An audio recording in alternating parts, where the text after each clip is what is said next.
ನಮಸ್ಕಾರ ಸ್ನೇಹಿತರೆ, ಶಕ್ತಿ ಯೋಜನೆಯ ಅಪ್ಡೇಟ್ಗೆ ನಿಮಗೆ ಸ್ವಾಗತ ಸುಸ್ವಾಗತ. ಸ್ನೇಹಿತರೆ, ಪ್ರೀ ಬಸ್ ಪ್ರಯಾಣ ಏನಾದರೂ ನಿಮಗೆ ಮುಂದೆ ಮುಂದಿನ ದಿನಗಳಲ್ಲಿ ಬಂದಾಗುತ್ತಾ ಅನ್ನುವಂತಹ ಪ್ರಶ್ನೆ ಆದರೆ ಇಲ್ಲಿ ಕೇಳಿ ಬರ್ತಿರುವಂಥದ್ದು. ಸ್ನೇಹಿತರೆ, ಯಾಕೆ ಎಲ್ಲರೂ ಈ ಒಂದು ಪ್ರಶ್ನೆಯನ್ನು ಕೇಳ್ತಿದ್ದಾರೆ, ಬಂದಾಗ್ಬೋದಾ ಅಂತ ಅನ್ನುವಂಥದ್ದನ್ನು ತಿಳಿಸ್ಕೊಡ್ತೀನಿ. ಇಲ್ಲಿ ಒಂದು ಸೀಕ್ರೆಟ್ ಅನ್ನು ಕೂಡ ಒಂದು ಸರ್ಕಾರ ಬಿಚ್ಚಿಟ್ಟಿರುವಂಥದ್ದು, ಒಂದು ಸತ್ಯವನ್ನು ಬಿಚ್ಚಿಟ್ಟಿದ್ದಾರೆ. ಇಲ್ಲಿ ಸರ್ಕಾರದವರೇ ಒಪ್ಪಿಕೊಂಡಿದ್ದಾರೆ.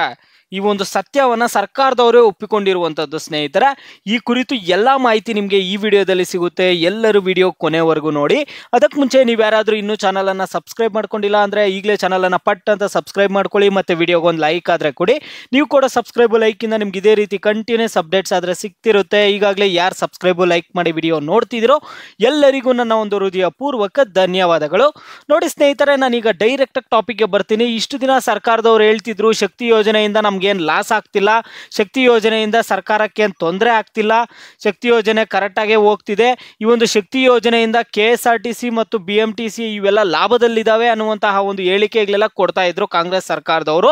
ಈಗ ಅವರೇ ಒಂದು ಸತ್ಯವನ್ನು ಒಪ್ಪಿಕೊಂಡಿದ್ದಾರೆ. ಸರ್ಕಾರದವರು ಏನು ಸತ್ಯ ಒಪ್ಪಿಕೊಂಡಿದ್ದಾರೆ ಅಂತ ನೀವೆಲ್ಲರೂ ಪ್ರಶ್ನೆ ಮಾಡೋದಾದ್ರೆ, ಶಕ್ತಿ ಯೋಜನೆಯಿಂದ ಸಾರಿಗೆ ಇಲಾಖೆಗೆ ಕೋಟ್ಯಾಂತರ ರು ನಷ್ಟ, ಸತ್ಯ ಒಪ್ಪಿಕೊಂಡ ಸರ್ಕಾರ. ಸ್ನೇಹಿತರೆ, ಇಲ್ಲಿ ಶಕ್ತಿ ಯೋಜನೆಯಿಂದ ಮಾತ್ರ ಕೋಟ್ಯಾಂತರ ರು ನಷ್ಟ ಆದರೆ ಆಗ್ತಿರುವಂಥದ್ದು. ಇಲ್ಲಿ ಸರ್ಕಾರದವರೇ ಸತ್ಯವನ್ನು ಒಪ್ಪಿಕೊಂಡಿದ್ದಾರೆ.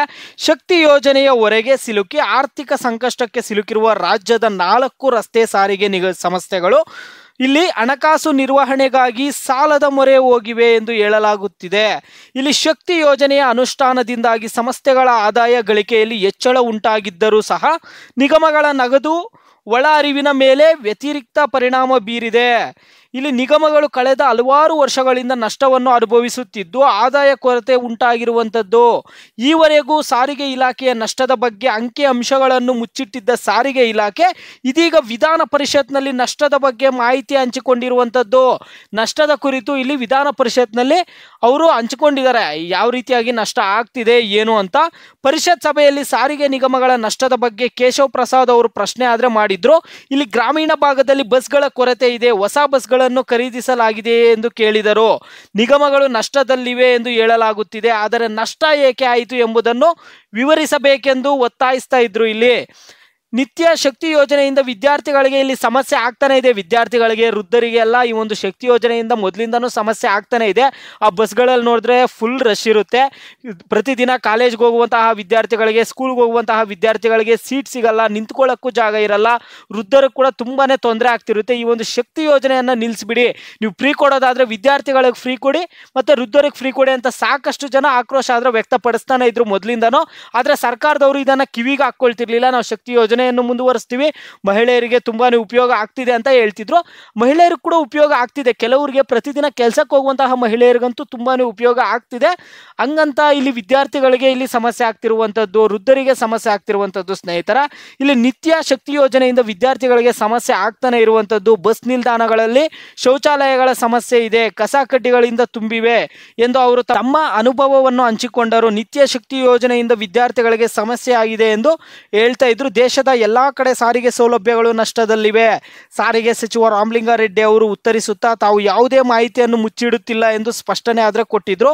ದೇಶದ ಎಲ್ಲಾ ಕಡೆ ಸಾರಿಗೆ ಸೌಲಭ್ಯಗಳು ನಷ್ಟದಲ್ಲೇ ಇದ್ದಾವೆ ಅಂತ ಇವರು ಹೇಳಿಕೆ ಕೊಡ್ತಿರುವಂಥದ್ದು. ಇದು ನಮ್ಮ ರಾಜ್ಯಕ್ಕೆ ಮಾತ್ರ ಸೀಮಿತವಲ್ಲ ಎಂದರು. ನಷ್ಟವಿದೆ ಎಂಬುದನ್ನು ಒಪ್ಪಿಕೊಂಡ ಅವರು ನಷ್ಟ ತಗ್ಗಿಸಲು ಟಿಕೆಟ್ ದರವನ್ನು ಹೆಚ್ಚಿಸಲಾಗಿದೆ ಎಂದು ಹೇಳಿದ್ರು. ಇಲ್ಲಿ ನಷ್ಟ ಆಗಿರೋದ್ರಿಂದಾನೇ ಟಿಕೆಟ್ ಬೆಲೆ ಕೂಡ ಏರಿಕೆ ಮಾಡಿದೀವಿ ಅಂತ ಹೇಳಿಕೆ ಆದರೆ ಕೊಟ್ಟಿರುವಂಥದ್ದು. ಇರುವ ಸೌಲಭ್ಯಗಳಲ್ಲಿ ಪ್ರಯಾಣಿಕರಿಗೆ ಅನುಕೂಲವಾಗುವಂತೆ ಬಸ್ಗಳನ್ನು ಒಳ್ಳೆಯ ಹೋಟೆಲ್ಗಳ ಬಳಿ ನಿಲ್ಲಿಸುವ ವ್ಯವಸ್ಥೆ ಮಾಡಲಾಗುವುದು ಎಂದು ಹೇಳಿದ್ದಾರೆ. ಇಲ್ಲಿ ಶಕ್ತಿ ಯೋಜನೆ ಇನ್ನು 2,000 ಕೋಟಿ ರೂಪಾಯಿ ಬರಬೇಕಿದೆ. ಶಕ್ತಿ ಯೋಜನೆಗೆ ಇನ್ನು 2,000 ಕೋಟಿ ರೂಪಾಯಿ ಬರಬೇಕಿದೆ ಎಂದು ಸಚಿವರು ತಿಳಿಸಿರುವಂಥದ್ದು.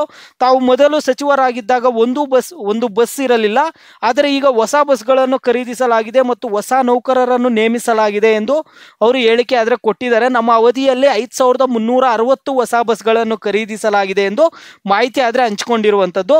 ಯಾವ ನಿಗಮ ಎಷ್ಟು ನಷ್ಟದಲ್ಲಿದೆ ಅಂತ ನೋಡ್ತಾ ಹೋಗೋದಾದ್ರೆ, KSRTC 1,500 ಕೋಟಿ, BMTC ಬಸ್ಗಳು 1,544 ಕೋಟಿ, ಕಲ್ಯಾಣ ಕರ್ನಾಟಕ ಸಾರಿಗೆ ನಿಗಮಗಳು 777 ಕೋಟಿ ಹಾಗೂ ವಾಯುವ್ಯ ಕರ್ನಾಟಕ ಸಾರಿಗೆ ನಿಗಮ ಬಂದ್ಬಿಟ್ಟು 1,386 ಕೋಟಿ ನಷ್ಟದಲ್ಲಾದರೆ ಇರುವಂಥದ್ದು.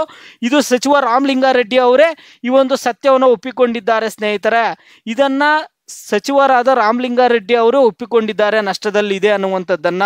ಇಲ್ಲಿ ಡ್ರೈವರ್ಗಳ ಆರೋಗ್ಯದ ಬಗ್ಗೆಯೂ ಸರ್ಕಾರ ಗಮನ ಹರಿಸಿದೆ ಎಂದು ರಾಮಲಿಂಗಾರೆಡ್ಡಿ ಅವರು ಹೇಳಿಕೆ ಆದ್ರೆ ಕೊಟ್ಟಿರುವಂಥದ್ದು. ಜಯದೇವ ಆಸ್ಪತ್ರೆಯಲ್ಲಿ ಚಾಲಕರ ಆರೋಗ್ಯ ತಪಾಸಣೆ ಮಾಡಲಾಗುತ್ತಿದ್ದು ಇತರೆ ಆಸ್ಪತ್ರೆಗಳೊಂದಿಗೂ ಒಪ್ಪಂದ ಮಾಡಿಕೊಳ್ಳಲಾಗಿದೆ ಎಂದು ಮಾಹಿತಿ ಆದ್ರೆ ಕೊಟ್ಟಿರುವಂಥದ್ದು. ಸ್ನೇಹಿತರೆ, ಈ ರೀತಿಯಾದ ಗೊಂದಲಗಳಾಗ್ತಿದೆ. ಸಾರಿಗೆ ಇಲಾಖೆ ಒಂದು ಸಾಲದಲ್ಲಿರುವಂಥದ್ದು ಸ್ನೇಹಿತರೆ. ಸಾರಿಗೆ ಇಲಾಖೆಗೆ ಕೋಟ್ಯಾಂತರ ರು ನಷ್ಟ ಆದರೆ ಆಗ್ತಿರುವಂಥದ್ದು.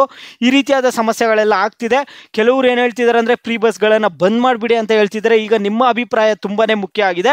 ಫ್ರೀ ಬಸ್ಗಳನ್ನು ಬಂದ್ ಮಾಡಬೇಕಾ ಬೇಡ ಅನ್ನುವಂಥದ್ದನ್ನು ನೀವು ಪ್ರತಿಯೊಬ್ಬರು ವಿಡಿಯೋಗೆ ಲೈಕ್ ಮಾಡ್ಬಿಟ್ಟು ಕಾಮೆಂಟ್ ಮುಖಾಂತರ ತಿಳಿಸಿ. ನೀವು ವಿಡಿಯೋಗೆ ಲೈಕ್ ಮಾಡಿ ಕಾಮೆಂಟ್ ಮುಖಾಂತರ ತಿಳಿಸೋದ್ರಿಂದ ಎಲ್ಲರಿಗೂ ಗೊತ್ತಾಗುತ್ತೆ ಯಾರ ಅಭಿಪ್ರಾಯ ಯಾವ ರೀತಿ ಇದೆ ಅನ್ನುವಂಥದ್ದು.